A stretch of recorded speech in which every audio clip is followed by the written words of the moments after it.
그 첫 번째 파트는 임재 교수님께서 진행을 해주시겠습니다. 큰 박수로 부탁드리겠습니다. 안녕하세요. 방금 소개를 받은 전북대학교 임재 교수입니다. 반갑습니다. 간단하게만 제 소개를 드리면 저도 기계공학을 하는 사람이고요.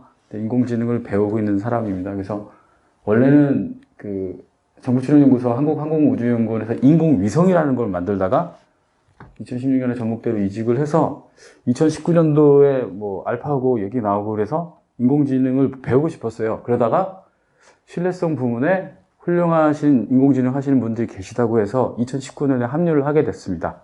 그리고 앞에 했던 2020년부터 그 뒤에 튜토리얼을 한 4년간 들었습니다. 열심히 들었고 공부했고 그러다 보니 또 제가 이 자리에 서 있는 게 감개무량한 순간인데 여러분들도 이렇게 광고를 하는 건 아닌데 신뢰성 부문에 한 4년만 꾸준히 오셔서 공부를 하시면 이 자리에 서서 여러분도 강연하실 수 있을 정도로 아무튼 좋은 튜토리얼이었던 것 같습니다. 오늘 제가 또 진행하도록 하겠습니다.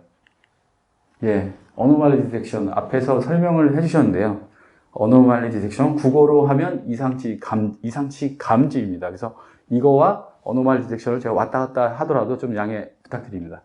이상치 감지는 뭘까요? 여기 예제를 준비해 주셔서 딱 아시겠지만 이렇게 해도 되지만 이미 이 자리에 서 있는 저는 이미 이상합니다, 여러분. 왜 이상할까요? 성격이 이상하진 않고요. 성격은 노말합니다. 노말한 샘플인데 여러분은 앉아 계시잖아요. 그죠? 다. 그리고 저는 서 있고요. 그리고 여러분 여기를 보시는데 저는 이쪽을 보죠. 그러니까 이상치 감지는 딱 여기까지입니다. 근데 왜 서 있어라고 물어보면 이상치 감지가 아닌 거예요. 그때부터는 이상 진단입니다. 여기 강연하기 위해 서 있습니다. 거기 이상 진단이고 그리고 언제까지 강연할 거야? 제 파트가 끝날 때까지 할 겁니다. 이건 제 자녀 수명을 예측하는 겁니다. 그래서 이게 보면 제가 왜 이 얘기를 하냐면 제가 이상치 감지를 준비할 때 굉장히 힘들었던 것 중에 하나가 개념 중에 하나가 나중에 이거 PHM 우리 또 부문의 뒤쪽에도 나오는데 우리 고문 중에 PHM의 거장이신 최지호 교수님이 계신데 거기에 보면 PHM이라는 학문이 있습니다. 저희 기계학회 신뢰성 부문의 한 축이기도 하고요. 그런데 그거 하자니 그거와 이상치 감지가 굉장히 많이 헷갈리는 거예요. 그래서 그건데 스스로 정리를 내리고 여러분께 또 알려드리려고 합니다. 아무튼 오늘은 이상치 감지에 대해서만 좀 말씀드리도록 하겠습니다. 그래서 이상치 감지를 나타내는 굉장히 좋은 그림인데요. 보시면 아시겠지만 여러 가지 물고기 떼가 왼쪽으로 가고 있는데 가운데 빨간색 물고기가 있기도 하고 물고기가 또 바라보는 방향이 다릅니다. 어찌 보면 얘는 두 가지 관점에서 이상하다고 말을 할 수가 있습니다. 또 다른 이상함이 있을 수 있겠죠. 여기 물고기가 아니라 호랑이가 갑자기 있을 수도 있겠죠. 그럼 정말 이상하겠죠. 어찌 보면 같은 이상한 건데 학문적으로 첫 번째 말씀드렸던 건 노블티라는 말을 쓰고요. 두 번째 갑자기 호랑이가 나타나는 걸 진짜 아웃라이어 이상치라고도 말하기도 합니다. 그리고 또 하나 또 다른 특징이 뭐냐면 숫자가 좀 많이 다르죠. 정상인 건 굉장히 많고 정상이 아닌 건 딱 하나만 있습니다. 그래서 데이터의 클래스가 임밸런스 하다라는 말을 쓰기도 합니다. 그리고 앞서 말씀드린 것처럼 우리는 이상한 것만 찾기 때문에 이상한 걸 찾으면 나머지는 바꾸게 되겠죠. 그래서 그런 말 때문에 원클래스 클래시피케이션 말을 하기도 합니다. 그러면 이게 우리 최지호 교수님 오늘 어제 오셨다가 자리에 안 계신 것 같은데 오마주학에서 최지호 교수님 홈페이지에서 갖고 온 그림입니다. 그래서 PHM과 건전성 예측 및 관리는 저희 신뢰성 부분의 가장 큰 축이기도 한데 거기에 이제 이 어노말리 디텍션과 어떤 관계가 있냐 살펴보면 아까도 말씀드렸지만 센서 데이터를 모아서 피처를 뽑아내고 이상한 걸 감지하는 겁니다. 이상한 걸 감지하고 오늘 이걸 잘 배우시고 나면 다음 단계는 이제 왜 이상한지 이상 진단을 아마 배우시게 될 거고요. 공부하실 수 있을 거고 그 다음에 자녀 수명은 어떻게 되는지 failure prognosis를 또 하실 수 있을 겁니다. 근데 오늘은 이거에 대해서 집중적으로 배우고 그리고 별거 아닌 것 같지만 이 2시간 동안 여기서 집중적으로 잘 배워보도록 하겠습니다. 그래서 레퍼런스입니다. 이거를 말씀드리면 일일이 다 나열하지 않겠지만 관련해서 저희도 공부하면서 하기 때문에 인터넷이나 유튜브에는 굉장히 좋은 많은 자료를 가져왔습니다. 그래서 인용 표기를 하기도 했고 저희 걸로 바꾸기도 했지만 그럼에도 불구하고 이런 분들의 도움이 없이는 굉장히 힘들었고, 아무튼 저희도 뭐 이렇게 그래서 인용을 이렇게 달았습니다. 예. 예, 그래서 오늘 준비한 목차는 다음과 같습니다. 그래서 우선 이상징 감지를 하는 전통적인과 통계적인 방법에 대해서 좀 얘기를 좀 할 거고요. 그 다음에 AI 기반해서 하는 뭐 오늘 리커스터리 에러 베이스 어노말리 디텍션 여기까지는 제가 하고요. 그 다음에 겐이나 그 타임 시리즈 관련해서 어노말리 디텍션은 이승철 교수님이 하실 거고요. 그리고 뭐 사진을 찍고 이러시는 것도 다 좋은데요.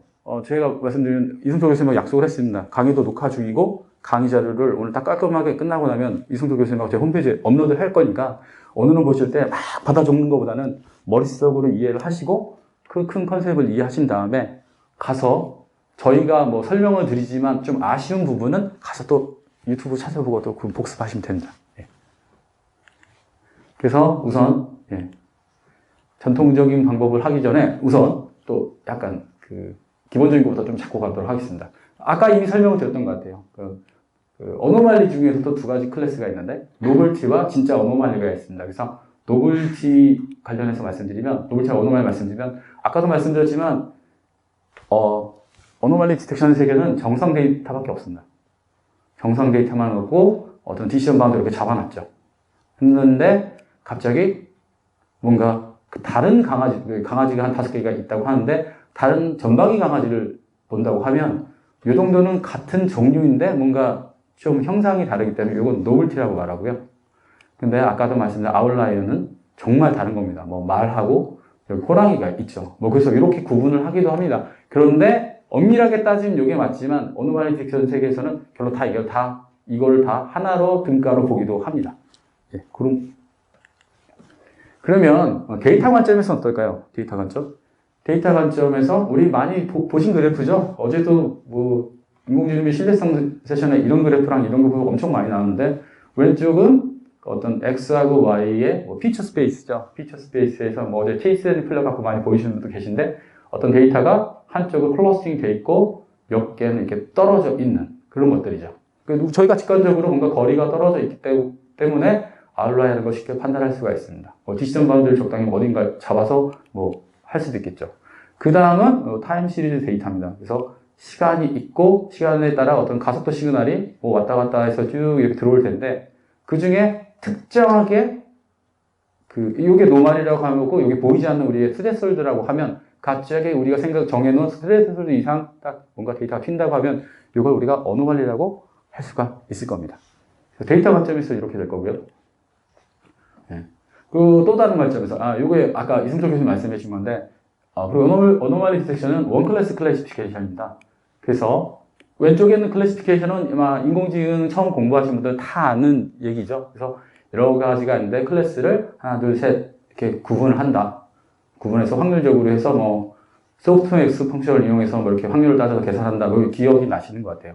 근데 원 클래스 클래시피케이션은 이겁니다. 어노말리 디텍션. 모든 데이터가 다 정상인데 정상인 거 확실하면 여기다가 디시전 바운더리 컴팩트하게 딱 잡은 다음에 요 바운더리 넘어가면 다 어노말리야 라고 이렇게 말하는 겁니다. 그래서 이런 식으로 갑자기 데이터가 증정하면 이게 이상하다 라고 우리 판정을 해야겠죠. 그럼 실생활에서 어떤 거냐? 그래서 잘 아시겠지만 보안이라든가 많이 쓸 수 있는데 아까 말씀드린 저랑 똑같습니다. 이게 뭐 영어로 썼지만 여기 있는 것들은 다 사람을 뒤지면 군대 다녀오신 분들 알겠지만 거수자입니다. 거수자, 거동이 수상한 사람들 거수자라 그러죠. 예, 그렇게 보면 될 거고요. 비전 데이터 할 수 있고, 그러면 바이오메디컬 어플리케이션은 뭐 튜머, 뭐 종양 그런 거 진단을 할 수도 있을 거고요. 뭐 그 다음에 뭐 사진으로 이런 보이는 데미지를 할 수 있을 거고, 사진으로만 할 수 있을까요? 그게 아까 타임 시리즈 데이터가 있었지만 어떤 보이지 않는 것들, 내부의 결함들은 소리를 듣고 시그널을 듣고 우리가 판단할 수도 있을 겁니다. 예.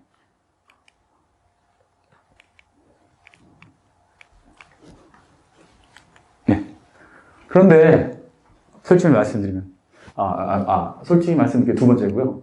그러면 어노말리가 이게 왜 생각해보면 좀 어렵기도 하고 어려운데 잘 되지도 않는 경우가 꽤 있어요. 그래서 솔직히 저도 최근에 연구를 하면서 그걸 느끼고 있는데 왜 그런가 생각했더니 일단 데이터가 노멀 데이터는 굉장히 얻기 쉬운데 어노말리 데이터는 굉장히 어렵습니다. 얻어도 뭐 한두 개인데, 클래시피케이션 하게 되면 여러분 한두 개 갖고 클래시피케이션 하지는 않죠. 뭐 100개, 1000개, 뭐 문제에 따라 굉장히 많을 텐데, 그런 데이터 구하기가 굉장히 또 힘듭니다. 왜냐면 고정 데이터가 몇 개가 안 되기 때문에.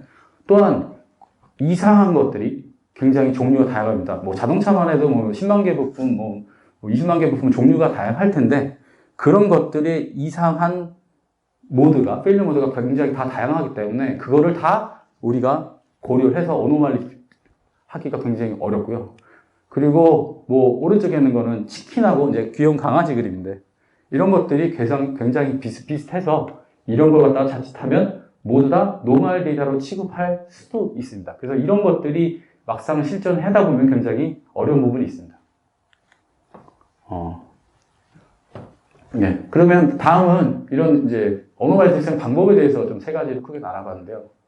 첫 번째는 뭐 잘 아시는 슈퍼바이저 어노말리 디텍션인데, 이런 것들은 있고, 그리고 오늘 주로 말한 게 세마이 슈퍼바이저 어노말리 디텍션. 맞으면 이제 슈퍼바이저 어노말리 디텍션 말씀드리는데, 첫 번째 같은 경우는 어떻게 보면 현장에서 좀 발전소라든가 확실하게 뭐 이렇게 오랫동안 장기간 운영하는 것들에서 나를 천천히 갈 수 있는 그런 어노말리 디텍션 방법입니다. 그래서 데이터는 한 뭐 1억 개 정도 있는데, 고장 데이터가 한 100개 정도 되면 데이터가 임밸런스도 하긴 그럼에도 불구하고 다른 두 가지보다 얘가 성능이 제일 좋답니다.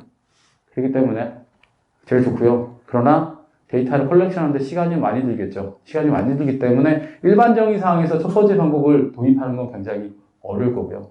그래서 그 다음에 많이 학문적으로 여기는 것들이 정상이 대부분 있고 고장은 뭐 한두 개밖에 없는 그런 상황에서 한번 이상치를 진단해보는 노력들을 사람들이 많이 했습니다. 그래서 정통적인 방법들이 원클래스 SVM이나 Deep SVDD인데 오늘 소개시켜 드릴 거고요. 그 다음에 Unsupervised Normal Detection 중에 PCA나 오토인코더, 걔는 LSTM 등이 있습니다. 예, 이따 또 같이 설명드리도록 하겠습니다. 자, 그래서 결론 이상치 진단을 하면 뭐가 나오냐면요. 이상하다, 아니다. 이게 나오는 게 아닙니다. 우선은 그거 하기 전에 어노말리 스코어라는 뭔가 한 매트릭이 나와야 됩니다. 그래서 어노말리 스코어라는 게 뭐냐 생각하시면 아까 나왔던 그림을 다시 한번 그려봤어요. 정상 노멀 데이터가 있고 이상 데이터가 있는데 우리는 정상 데이터를 포함하는 엔빌럽, 노멀 데이터를 포함하는 엔빌럽을 그려보도록 하겠습니다. 그런 다음에 이 이상한 데이터와 얘의 거리를 재보겠죠. 그래서 얘보다 가까우면 좀 이상한데 덜 이상한 것 같고, 멀리 떨어지면 더 이상한 것 같고, 뭐 이런 거죠. 그래서 어노멀리 스코어를 매길 수 있습니다. 그리고 오른쪽 같은 경우는 우리가 어떤 이상치라는 스레솔드를 적당히 결정할 수 있겠죠. 스레솔드를 결정하고 나면 이 상태에서 이 차이를 어노멀리 스코어라고도 할 수 있겠죠. 그래서 각각의 데이터의 어노멀리 스코어를 한 다음에 랭킹을 매기고, 그 다음에 우리가 해야 될 건 랭킹만 매기는 게 어노멀리 디텍션을 하는 거고, 스레솔드를 결정하는 거, 디시전 바운드를 결정하는 거는 어떻게 보면 저희가 직접 해야 되는 겁니다.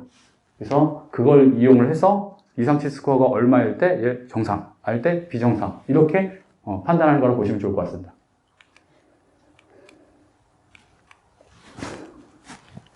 예, 약간 이론적인 얘기를 좀 인트로덕션 했고요.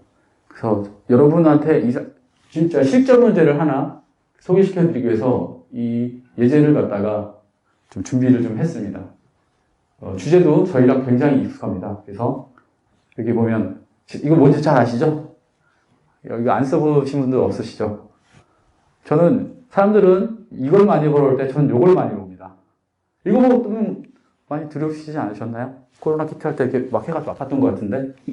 아무튼 코비드 키트고, 첫 번째 뭐 잘 아시지만 뭐 이걸 통해서 우리가 코로나에 걸렸는지 안 걸렸는지 지난 3, 4년간 계속 고생을 이걸 확인했던 것 같습니다. 이거에 대해서 예를 들어보도록 하겠습니다.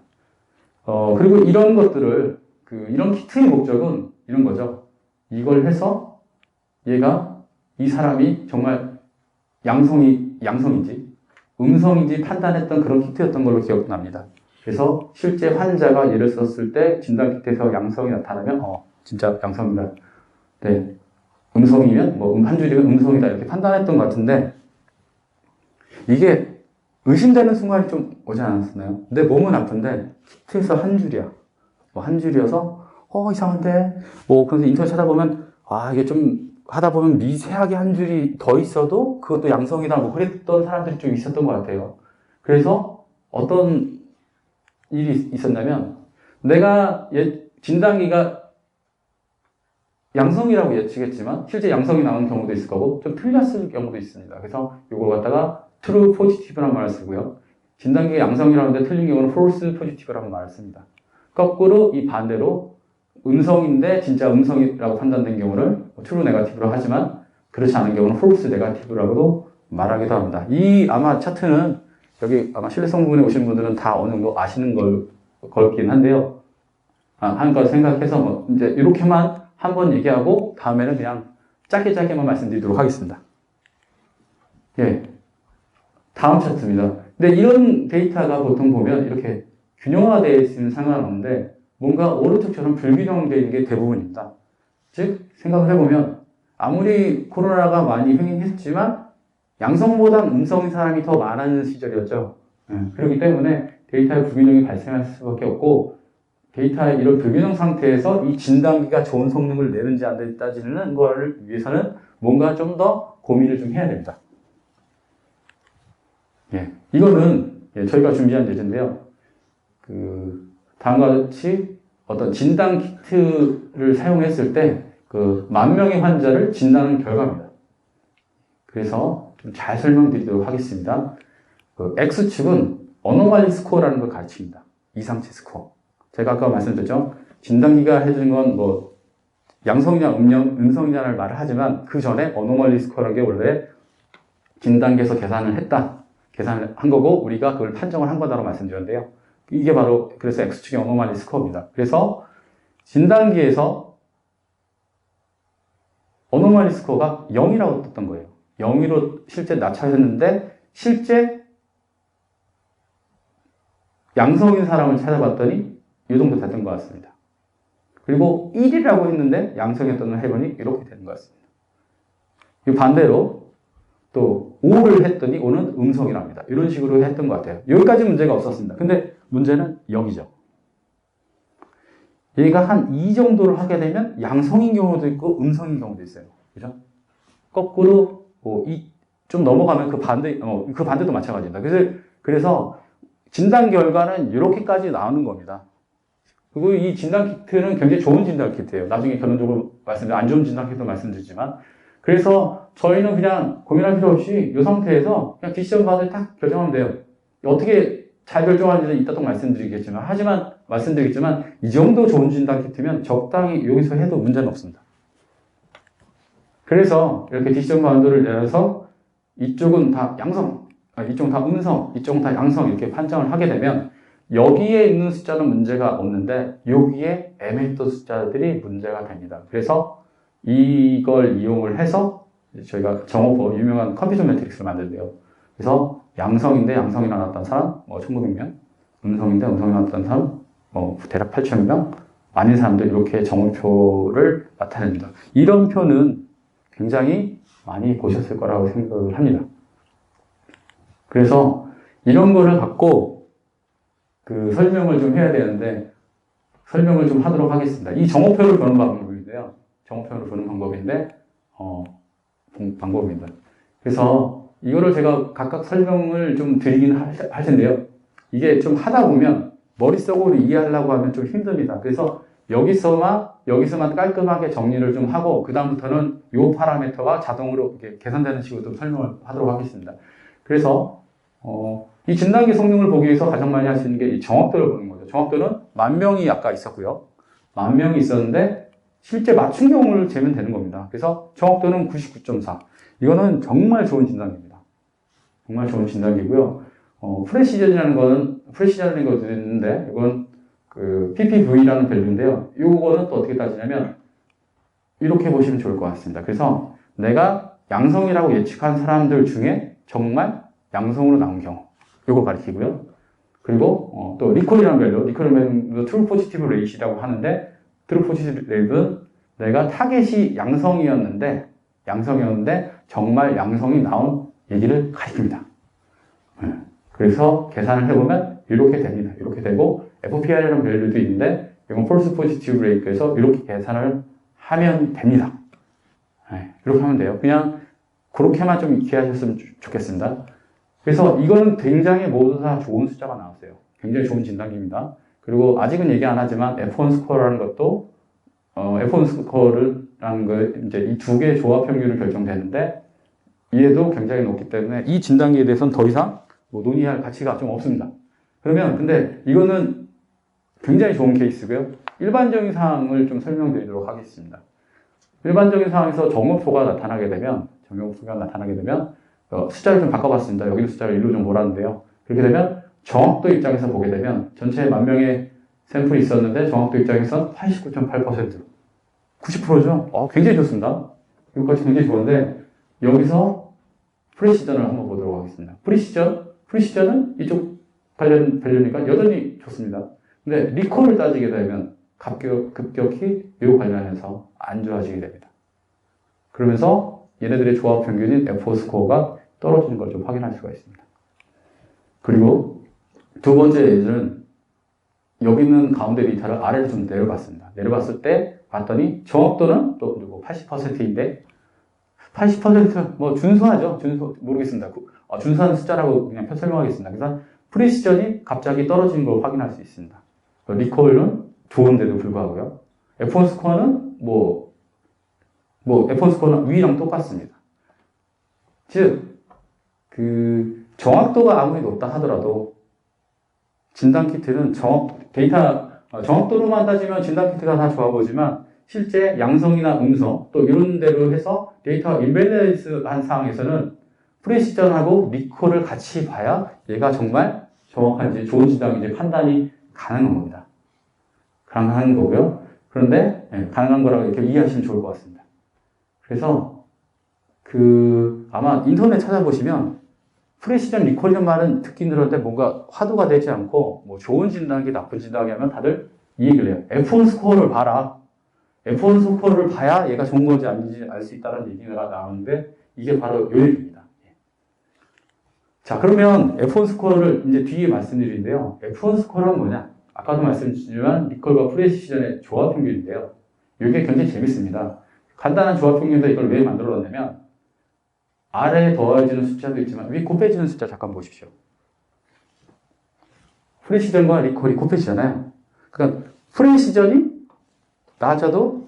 낮으면 리콜이 아무리 좋아도 F1 스코어는 떨어지고요. 거꾸로 그 반대 상황이 벌어져도 F1 스코어는 떨어집니다. 그래서 F1 스코어는 두 개 다 좋아야만 좋은 상황이 벌어지는 거죠. 그래서 여기서 느끼는 게 생각해보면 F1 스코어를 만든 사람은 간단한 걸로 만들었지만 결론적으로 두 개 다 좋은 상황을 판단하기 위해서 두 개의 파라미터를 하나로 치환해서 그렇게 생각하려고 F1 스코어를 제안했다라고 이해하시면 좋을 것 같습니다. 자, 그러면 또 하나 살펴보도록 하겠습니다. 아까 이게 굉장히 좋은 진단 결과라고 말씀을 드렸는데요. 좋은 진단 결과 말씀드렸는데, 아까 디시전 바운드는 제가 적당히 그냥 잡았죠. 그러면, 이런 것들에 대해서 F1 스코어가 하나일까요? 거꾸로 다시 말하면, 이런 진단 결과만 있으면 좋은 판별기가 될 수 있을까요? 그런 건 아닙니다. 결론적으로 우리가 사람이어야 될 건 이 디시전 바운드를 잘 결정을 해야 됩니다. 그래서 데이터가 아무리 좋더라도 디시전 바운드를 왼쪽에 이렇게 잡게 되면 F1 스코어가 아까는 0.9 이상의 높은 숫자였는데 F1 스코어가 떨어진 걸 좀 확인할 수 있습니다. 왜냐하면 여기서부터 왼쪽을 양성, 여기를 음성으로 판단할 거니까요.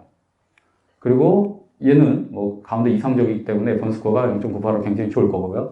그리고 오른쪽 같은 경우는 이렇게 내리면 정오표라는 게 이렇게 다 현상 나와서 F1 스코어가 이렇게 또 나빠질 겁니다. 그래서 F1 스코어를 디시전 바운더리에 구하는데 사용할 수가 있습니다.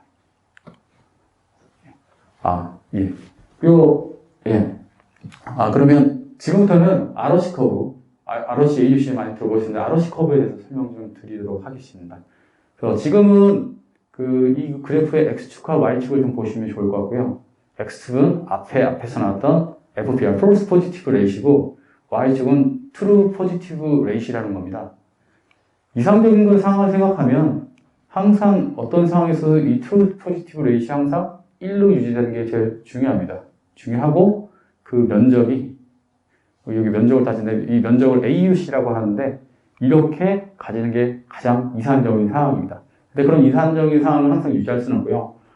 좋은 진단기가 되기 위해선 뭐 AUC 값이 높아야 된다라는 말을 하는데 뭐 어제 인공지능과 신뢰성 세션에서 이게 잠깐 나왔었는데 AUC 값이 높아야 됩니다. 그래서 좋은 진단기가 되면 0.95 그 이상의 값을 가질 거고 나쁜 진단기가 되면 0.5에 가까운 값을 가지게 됩니다.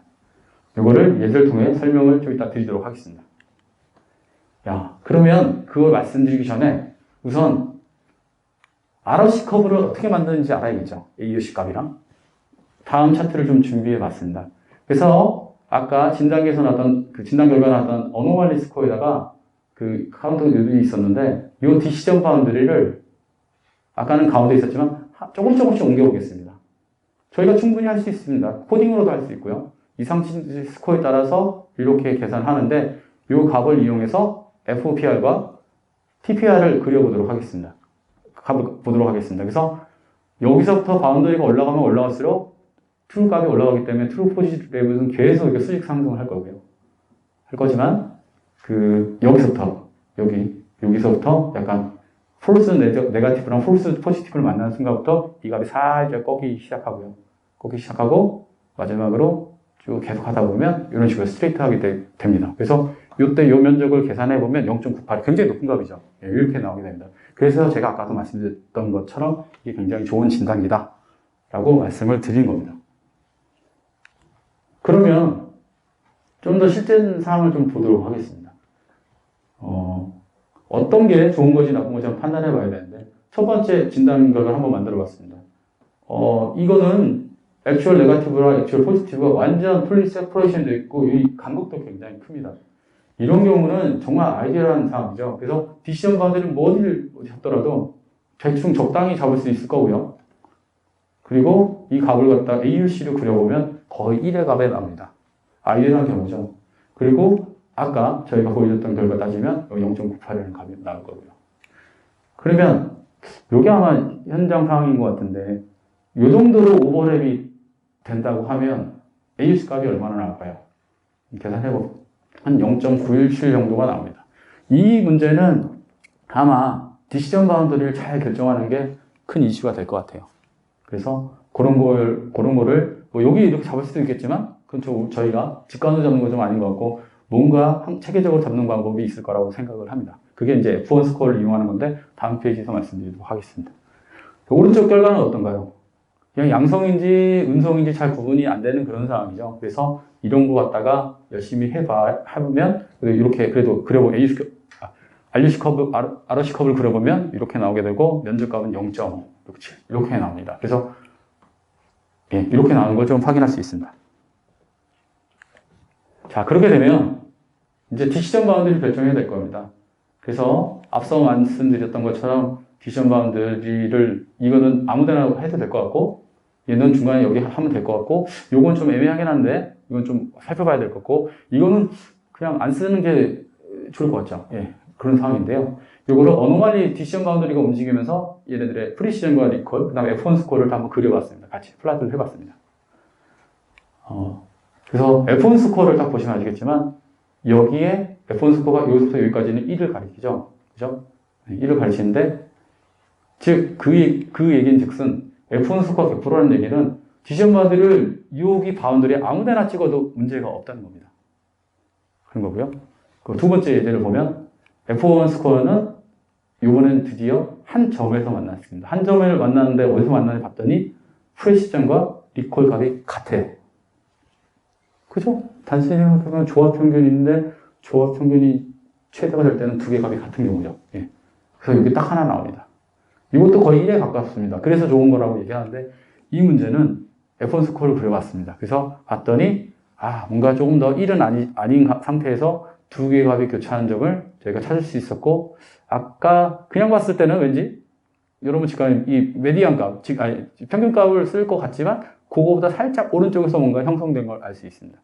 이런 걸 이용해서 결론적으로 디시전 바운드를 결정하면 잘 결정할 수 있다라고 생각이 이렇게 결정하면 잘 결정할 수 있습니다. 다음 거는 설명하지 않겠습니다. 예, 그래서 아마 실제적인 상황에 대해서 한번 좀 얘기를 이렇게 해봤고요. 지금부터는 이제 혹시 질문 다 끝나고 갈까요? 네, 이거 갈게요.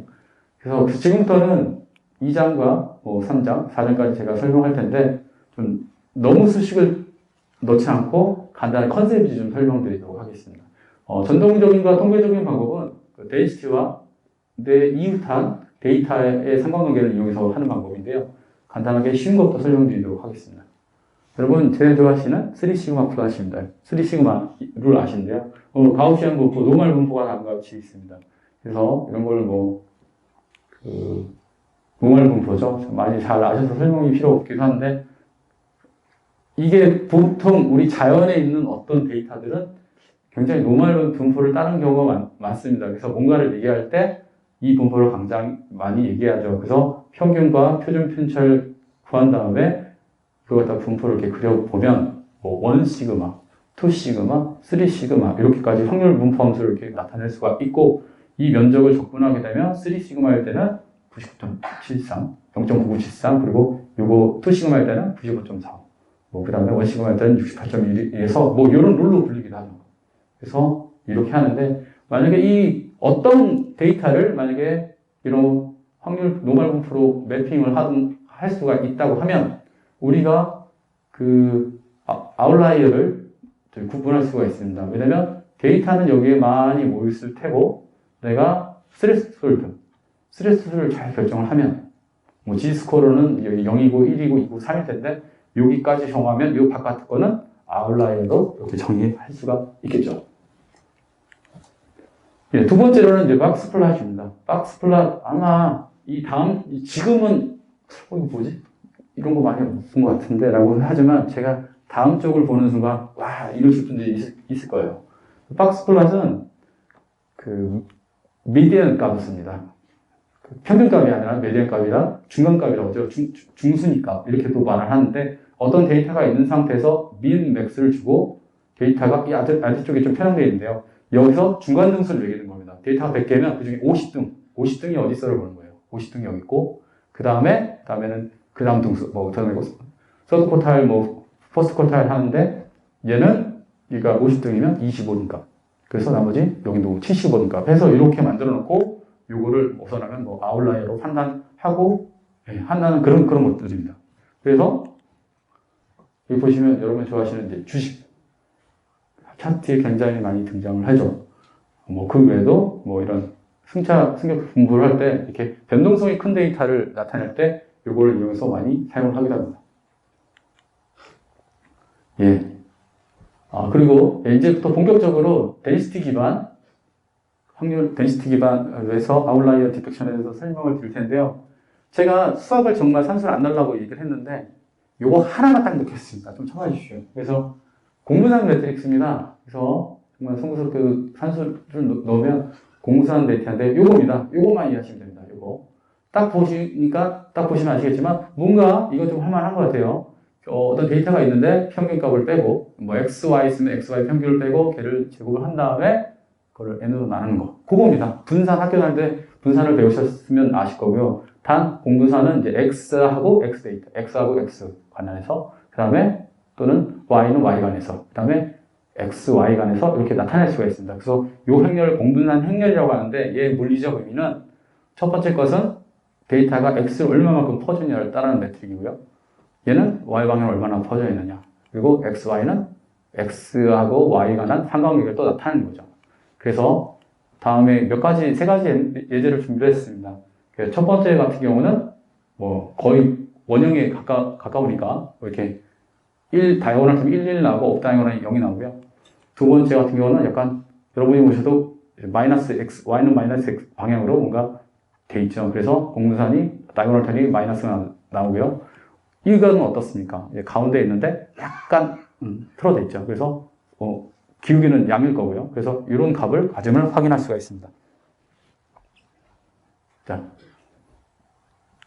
그래서 뭐 이렇게 계산하기도 하면 됩니다. 뭐 이렇게 코딩해서 계산하면 금방 하실 수 있으니까 제가 수학을 최소한 지향했다는 것만 좀 기억해 주시면 좋을 것 같습니다.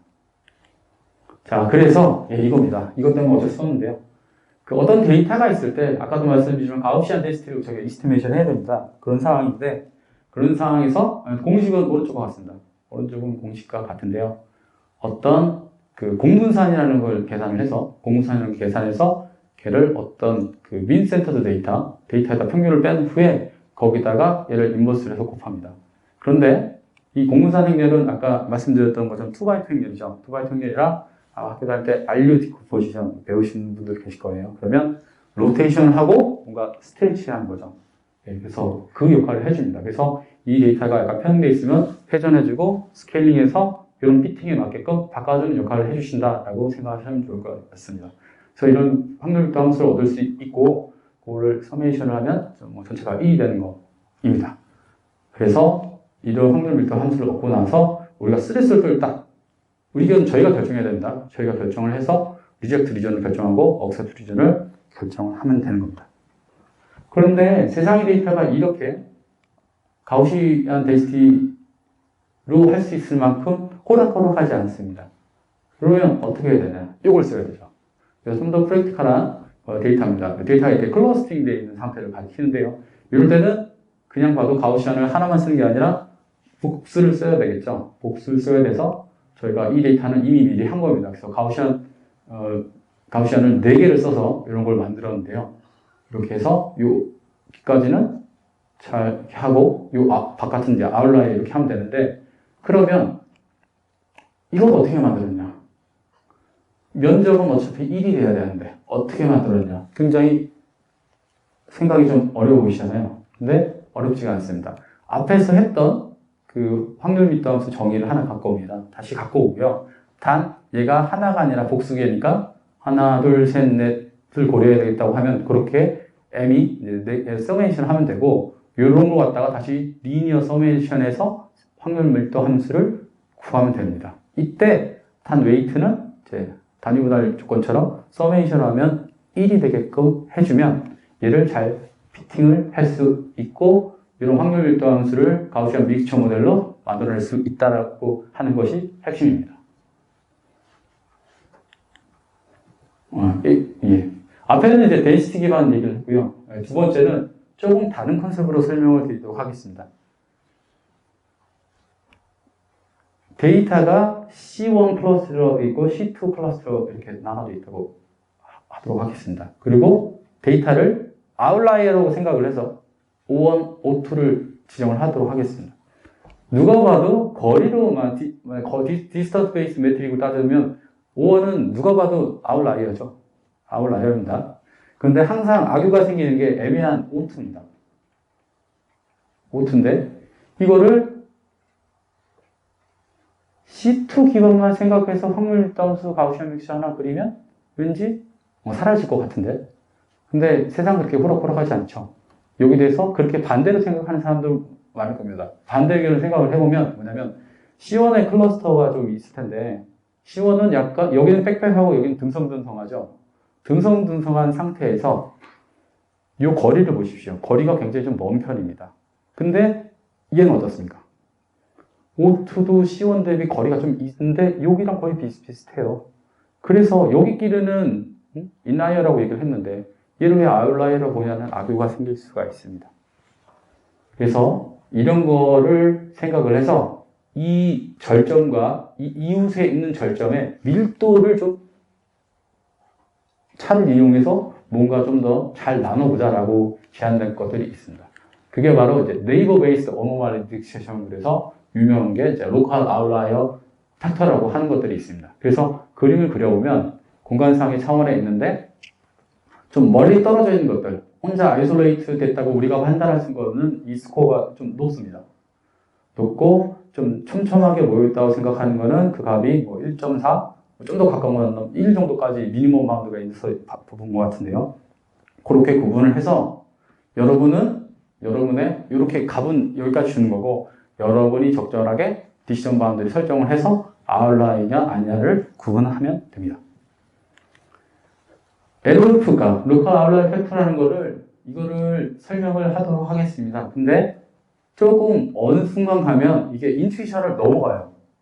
그렇기 때문에 제가 인투이션 설명할 수 있는 부분까지 설명을 하고 그 다음은 그냥 산수의 합이 공식이 이렇게 된다라고 이해해 주시면 좋을 것 같습니다. 여기 공간상의 데이터가 있고요. 공간상의 데이터가 있는데 그리고 여기 P라는 점에서 제가 얘 로컬 아웃라이어 팩터를 한번 계산해 보도록 하겠습니다. 네. 여러분 혹시 KNN 알고리즘 혹시 기억하시나요? KNN 알고리즘? 나의 근접 네이버. 근데 거기도 랭킹을 매기죠. 순위를 매기죠. 제 입장에서 가장 가까운 사람은 하나, 둘, 셋. 근데 셋이고, 셋을 생각하면 그렇게 해야 되고, 넷, 다섯, 여섯, 이렇게 더 따질 수도 있습니다. 이건 우리가 디파인 해야 돼요. 그래서 여기 K라는 것은 내가 몇 번째까지 고려할 거냐, 몇 번째 이유까지 고려할 거라는 뜻이고요. 이거는 하이퍼 파라미터 유저가 세팅을 좀 해야 된다. 그래서 그런 거고요. 그래서 여기 이 문제에서는 4를 선택을 했습니다. 4를 선택을 해서 각각의 1, 2, 3, 4에 있는 네 번째까지 거리를 하고 요 디스턴스 매트릭이라는 걸 디스턴스도 계산해 봤습니다. 디스턴스 계산해 봤는데요. 했고요. 그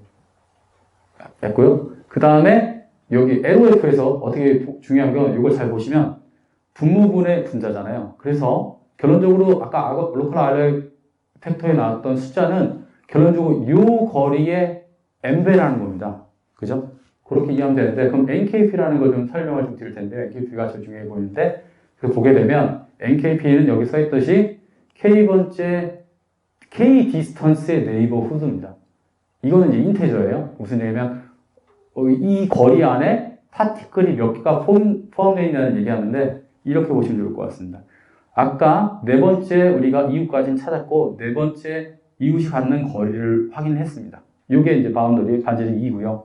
근데 만약에 이 같은 반지름, 이 같은 라인 안에 얘가 노드 수가 많아지면, 데이터 수가 많아지면 이 NP가 여기서는 하나, 둘, 셋, 4였는데 여기서는 숫자가 하나가 올라갑니다. 그래서 만약에 이 주변에 원이 많아진다고 하면 어떻게 될까요? 원의 점이 많아진다면 어떻게 될까요? 덴시티는 올라가죠. 올라가고 아웃라이어 가능성은 적겠죠. 즉 LOF 입장에서 봤을 때 이 숫자가 올라간다는 얘기는 얘가 떨어진다는 얘기이기 때문에 그래서 덴시티가 많아지면 주변에 데이터가 많아지면 LOF 값은 떨어지게 된다. 그렇게 이해하시면 좋을 것 같고요. 조금 더 한 단계 나가서 리차블 디스턴스 이걸 또 이해를 해야 이 수식을 계산할 수 있는데 리차블 디스턴스는 정의입니다. 정의가 이래서 좀 이해하셨으면 좋겠는데 한번 설명을 드리도록 하겠습니다. 제가 RDK라는 거 리차블 디스턴스의 P5를 계산하도록 하겠습니다.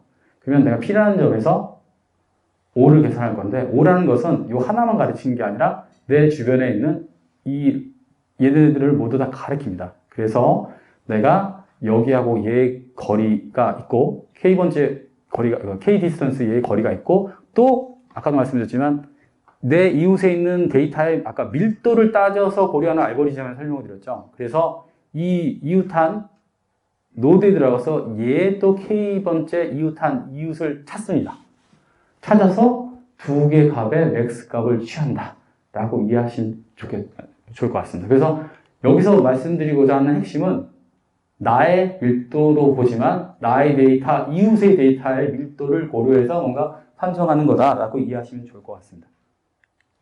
그래서 또 마지막에 LOF 수식을 구하기 위해서는 로컬 리처블 디스턴스 덴시티까지 구해야 되는데 로컬 리처블 덴시티 값은 이렇게 되고요. 아까 구했던 NKP와 리처블 디스턴스를 하나만 하는 게 아니라 요 이웃한 먼저 아까 여기서 세 개라고 보면 하나, 둘, 세 개를 서메이션 한 거리라고 이 정도까지만 이해하시면 좋을 것 같고요.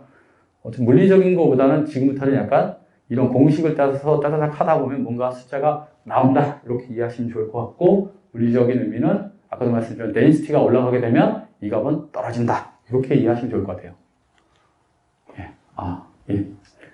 이제 세 번째로 와르오비스 거리입니다. 와르오비스 거리는 아마 관련 공부를 하신 분들은 아마 잘 아실 텐데요. 어떤 데이터가 XY 공간상에 좀 있습니다. 근데 데이터가 데이터의 분산이 이런 식으로 좀 XY축으로 좀 돼 있어요. 돼 있는 상태에서 그 A, B, C, D를 이 중심부터 거리를 한번 재보도록 하겠습니다.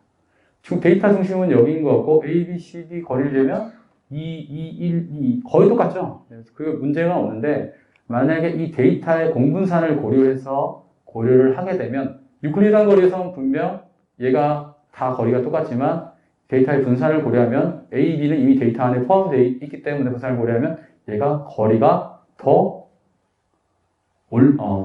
작아지는, 상대적으로 거리가 달라지는 특징이 있습니다. 그래서 계산식은 아래쪽이 유클리디안 디스턴스고요.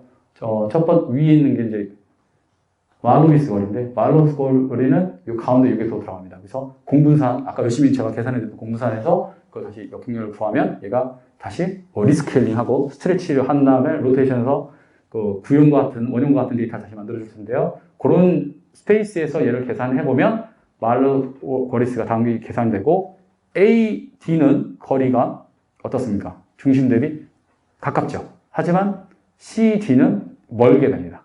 예, C는 뭐 20이나 멀게 되죠. 그래서 이걸 이용을 해서 우리가 그 디시전 바운더리를 만들 수 있다라고 하는 게 말로비스 거리의 핵심입니다.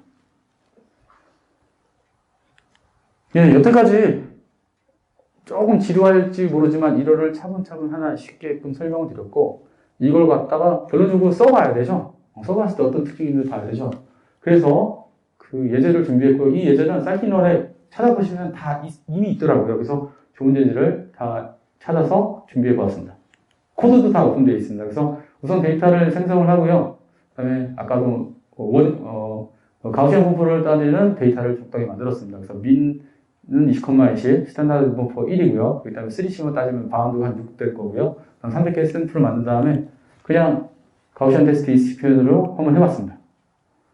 했더니 뭐 여기 오른쪽에 원래는 이제 네거티브 로그라미푸드 펑션이 값이라니 나오는데 그걸 그냥 어노말리 스코어라고 생각해서 그림을 그려봤어요. 그래서 어노말리 스코어 따지면 어떻습니까? 여기에 그 중심에서 멀어지면 멀어질수록 어노말리 스코어가 증가하는 것들이 이렇게 보이죠. 그래서 여기서 우리가 적당히 스레솔드를 잡고 어노말리냐 아니냐 판단하면 됩니다.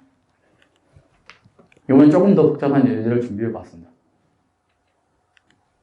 자, 그래서 이걸 가우시안 믹스처 모델에 넣었는데 단 이때 그 가우시안 믹스처 모델이 모든 걸 직접 구해주지는 않습니다. 그래서 가우시안 모델을 M을 몇 개를 쓸 거냐, M 가우시안을 몇 개를 쓸 거냐 해서 뭐 하나를 넣을 때랑 세 개를 쓸 때랑 한 건데요. 첫 번째 거는 하나만 썼기 때문에 약간 말로비스 거리 같은 느낌이 좀 날 거고요. 하지만 실제 아웃라이어를 우리가 여기로 디파인하고 싶다고 하면 이 모델은 적절하지 않을 것 같습니다. 하지만 N을 쓰게 되면 뭐 이런 식으로 우리가 나타낼 수도 있겠죠. 그래서 결론적으로 유저가 잘 디파인 해야 된다라고 말씀드립니다. 세 번째는, 다음은 이제 LOF인데요. 아까도 말씀드렸던 것처럼 그림을 나타내는 건데 이 포인트 와이즈로 그 트레이닝과 테스트 데이터는 여기 좀 클러스터링 되어 있고요. 그 다음에 아웃라이 데이터를 몇 가지를 넣어봤더니 보시다시피 스코어가 뭐 2 이상으로 굉장히 크게 나타나는 걸 볼 수가 있습니다. 컨터로도 뭐 이렇게 나타낼 수가 있고요. 그 다음에 디시전 바운드를 저희가 인풋을 넣어서 이렇게 결정할 수도 있습니다. 이거는 말로비스 거리입니다. 아까 설명한 것처럼. 말로비스 거리는 이론적으로는 뭔가 깔끔하긴 한데 이런 로컬하게 클러스팅 되어 있으면 약간 이런 타원 형태밖에 구현을 못하기 때문에 좀 한계가 있는 듯 보입니다. 그래서 이 세 가지를 비교를 좀 해봤는데요. 믹스처 오브 가우시안 모델, LOF, 말로비스 거리. 이 세 가지를 보여드렸습니다. 근데 각자 세 개 개성이 있고 뭔가 조금씩 다른 걸 좀 확인할 수가 있습니다. 예, 그래서 여기 2장까지는 이렇게 끝났습니다. 20분? 혹시 조금 지치시죠? 한 20분이요? 아니요. 세션이랑 10시 20분에 마치죠. 예.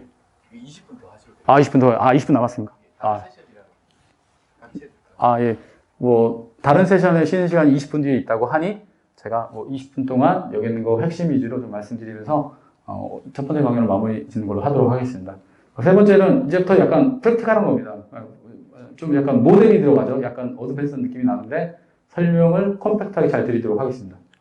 자, 아이솔레이션 포레스트입니다. 아마 랜덤 포레스트 모델 들어보시는 것도 있고, 들어보시는 분이 있을 거예요. 디시전 트리 들어보셨죠? 거기서는 트리 구조를 사용했습니다. 여기서도 트리 구조를 사용하는데, 여기서는 조금 얘기 들어보시면 아하라고 생각하실 수도 있는데, 거꾸로 두 번째 생각하시면 이게 뭐야? 라고 생각할 수도 있어요. 왜냐면 그 알고리즘에서 우선 먼저 설명드리겠습니다.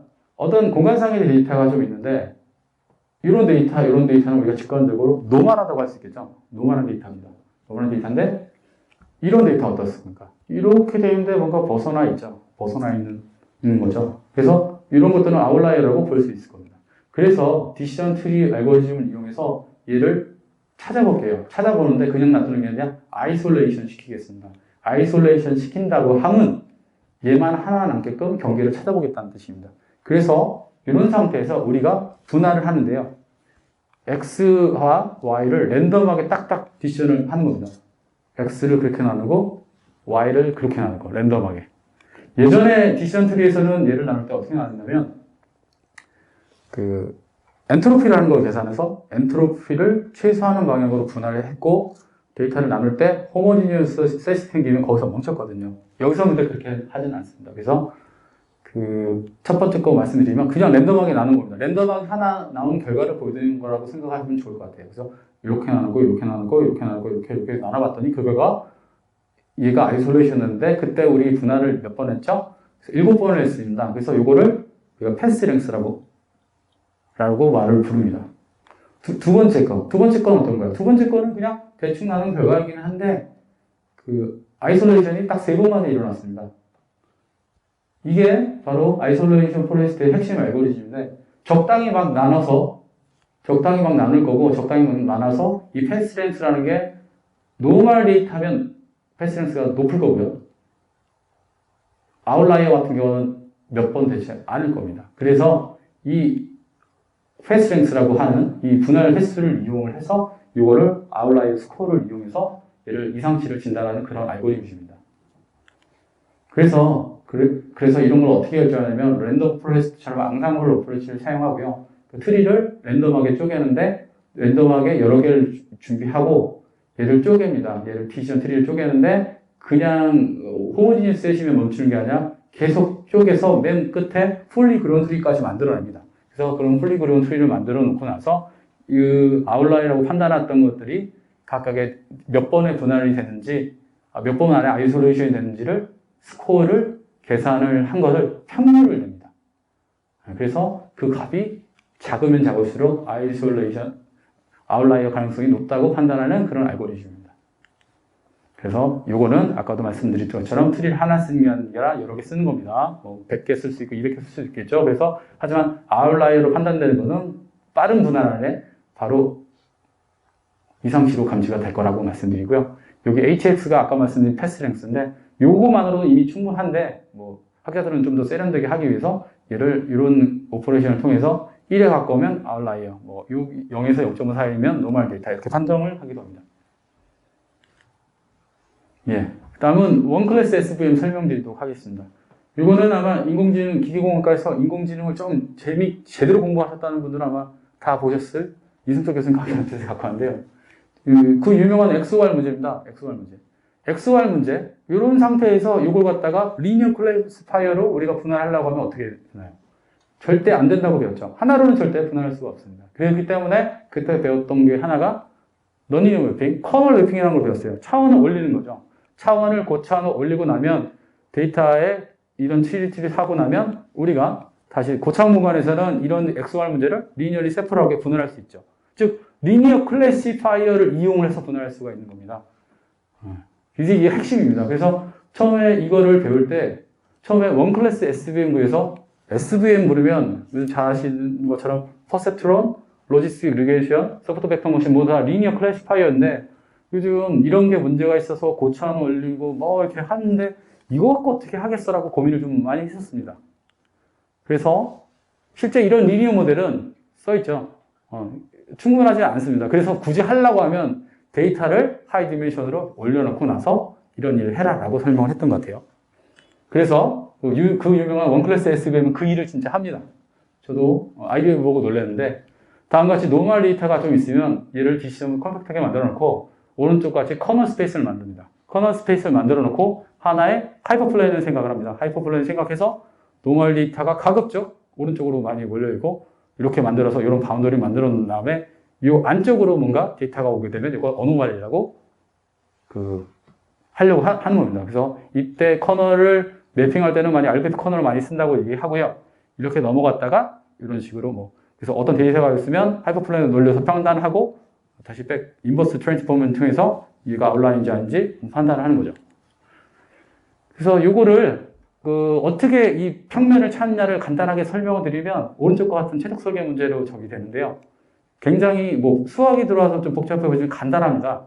그래서 하는 것은 우선 초평면 커널 스페이스를 올린 상태에서 우리는 리니어 클래시파이어를 쓸 건데 리니어 클래시파이어면 우리가 기울기를 알아야 되고 여기서 또 이제 거리를 알면 모든 걸 알 수가 있겠죠. 그래서 그거를 구하는 겁니다. 그래서 가급적 가능하면 여기 있는 정상 데이터가 모두 다 하이퍼플레인의 오른쪽에 있도록 유도를 할 거고요. 그리고 가급적 이 반지름을 최대하려고 노력을 할 겁니다. 그래서 최대라는 단어를 좀 기억해 주십시오.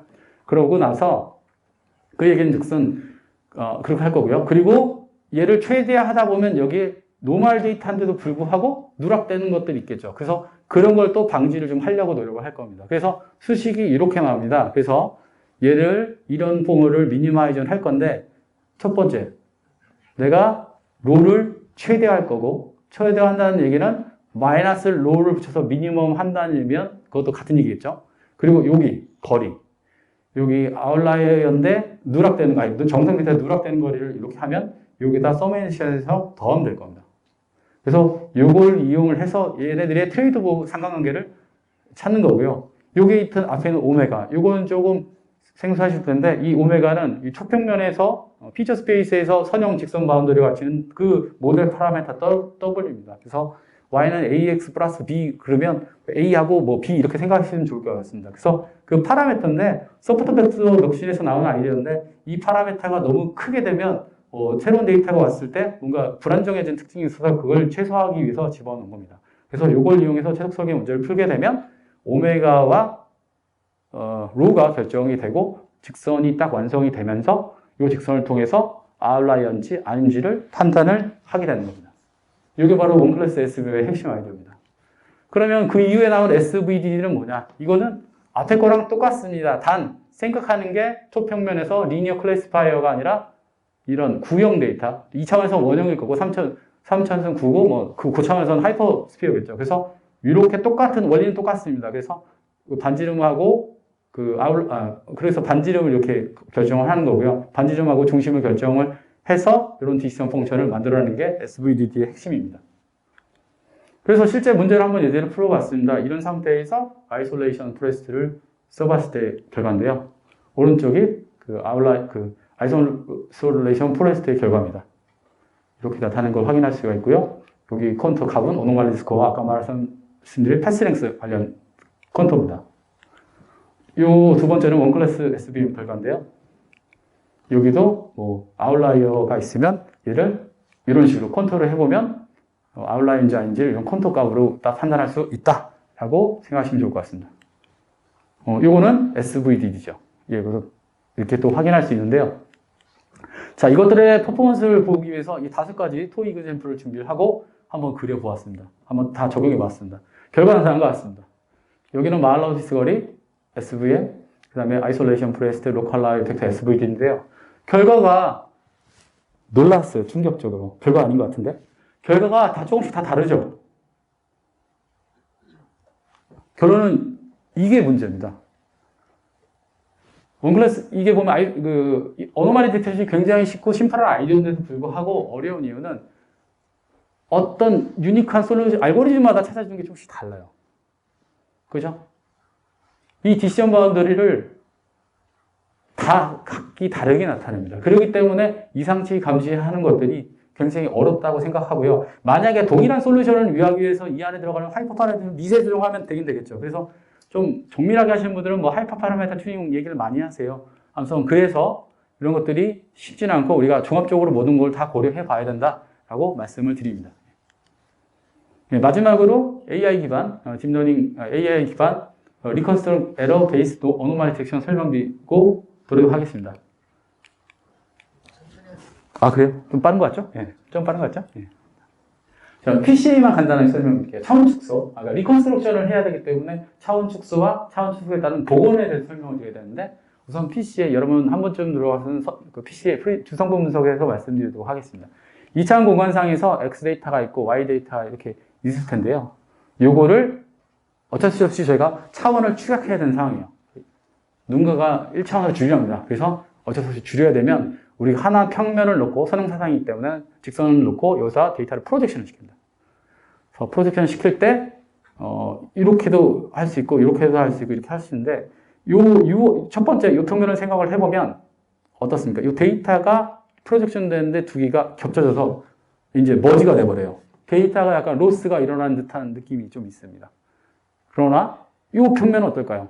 이 데이터가 아마 분산이 아마 공분산이 여기가 제일 큰 방향인데 그걸 살려서 초평면을 찾고 프로젝션 시키게 되면 데이터가 로스 없이 투영이 되겠죠. 그리고 PCA에서 해석을 할 때 얻었던 아이겐밸류, 아이겐벡터를 이용하면 이 백 트랜스포메이션도 가능합니다. 그래서 리컨스트럭션을 다시 또 할 수 있죠.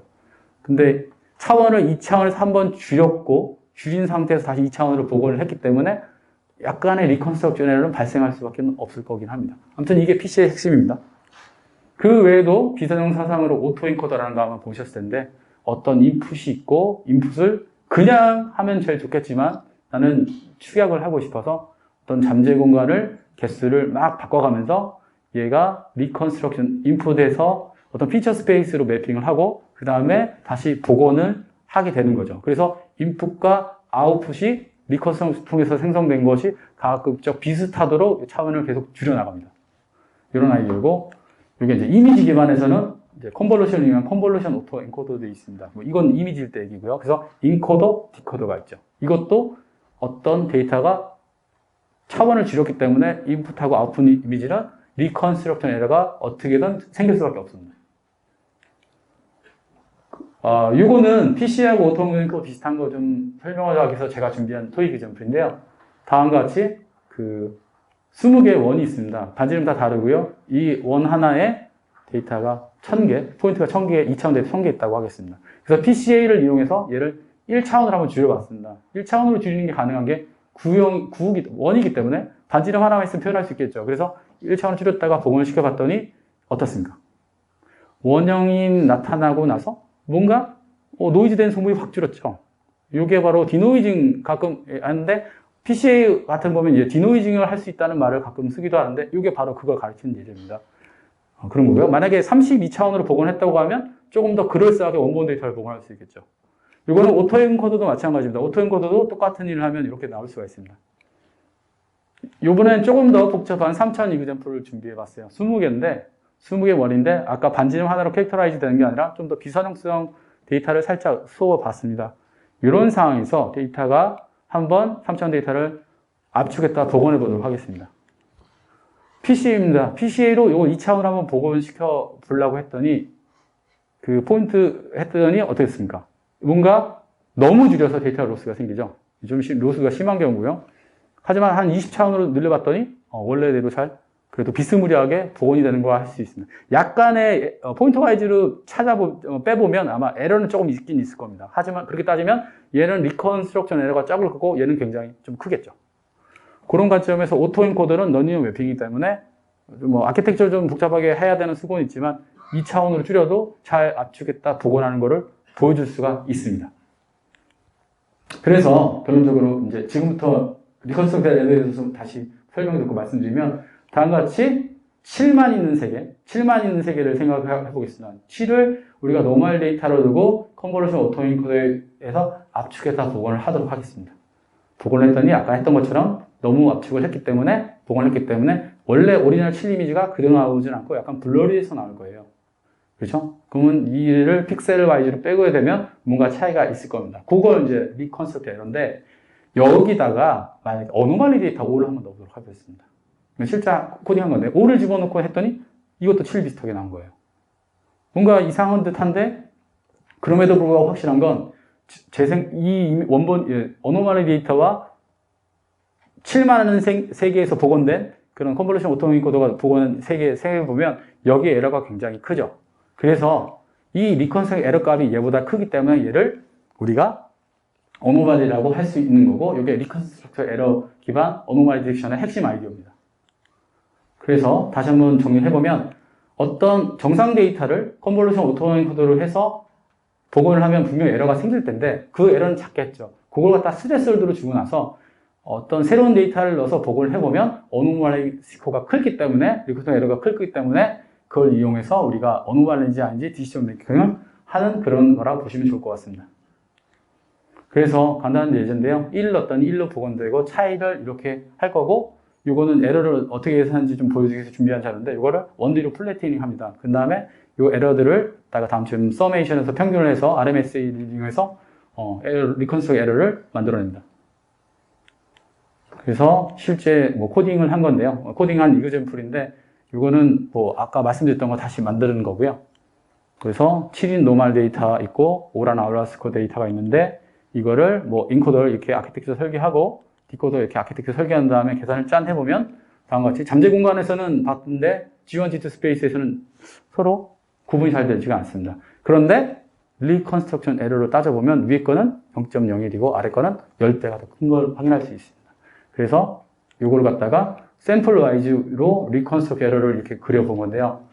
어노멀 데이터와 노멀 데이터가 있는 것 같고, 우리 마음속에 뭔가 이 디시전 바운더리가 있을 거라고 한번 그려왔습니다. 이렇게 마음속으로 생각해도 되고요. 조금 더 세련되게 하실 분들은 아까 제가 말씀드렸던 F1 스코어 있지 않습니까? AUC. 이렇게 좀 왔다 갔다 하면서 한번 그려볼 수도 있겠죠. 그럴 수도 있을 겁니다. 예, 그리고 이제 마지막으로, 로우 디멘셔널 매핑, TSNE 플랫 좀 말씀드리도록 하겠습니다. 이거를 좀 놓은 것들이 저도 연구할 때 좀 제가 헷갈렸던 건데, 차원 축소 관련해서 내우면 PC의 오토엔코더가 굉장히 많이 나오는데 TSNE도 같이 나와요. 근데 TSNE는 오토엔코더가 하는 리컨스트럭션 에러를 제어할 수가 없습니다. 쓰지 않고 또 생성 모델 같은 데 쓰지를 못합니다. 그래서 굉장히 그게 좀 이해가 안 돼서 힘들게 공부를 했고, 제가 배운 거를 여러분께 공유해드리면 좀 도움이 될 것 같아서 이걸 준비했습니다. 다음처럼 고차원 상태에서의 공간 굉장히 복잡하게 클러스팅 되어 있는데, TS 플랫은 이런 고차원 공간을 평면으로 잘 이렇게 나타내 주는 겁니다. 피처 스페이스에서. 그런 역할을 해주는 것들이고요. 그래서 가시화용으로 굉장히 많이 쓰입니다. 예. 그러면 얘의 핵심 아이디어는 뭐냐면, 여기도 뭐인데, 결론은 비주얼라이제이션 툴로 많이 쓰는데, 핵심 아이디어는 TSNE, TSNE의 T가 T분포입니다. T분포는 다음과 같이 이제 표현할 수가 있는데, 기존에 이제 정규분포에 따지면 루트 N 값이 이제 더 추가된 건데, 샘플 수가 30개 이상으로 충분히 나올 때는 이거는 자연스럽게 가우시안 분포, 스탠더드 노멀 분포만 따라갑니다. 하지만 샘플이 작아지면 얘가 점차 여기는 낮아지면서 이 양 끝 값이 올라오게 되죠. 이런 특징을 띠게 됩니다. 그래서 요걸 이용해서 TSNE 플러스를 그릴 수가 있습니다. 이게 핵심 아이디어고요. 그래서 고차원 데이터를 이렇게 있다고 하면 이걸 저차원으로 했을 때 같은 것끼리 잘 이렇게 묶어주는 그런 효과적인 그런 알고리즘입니다.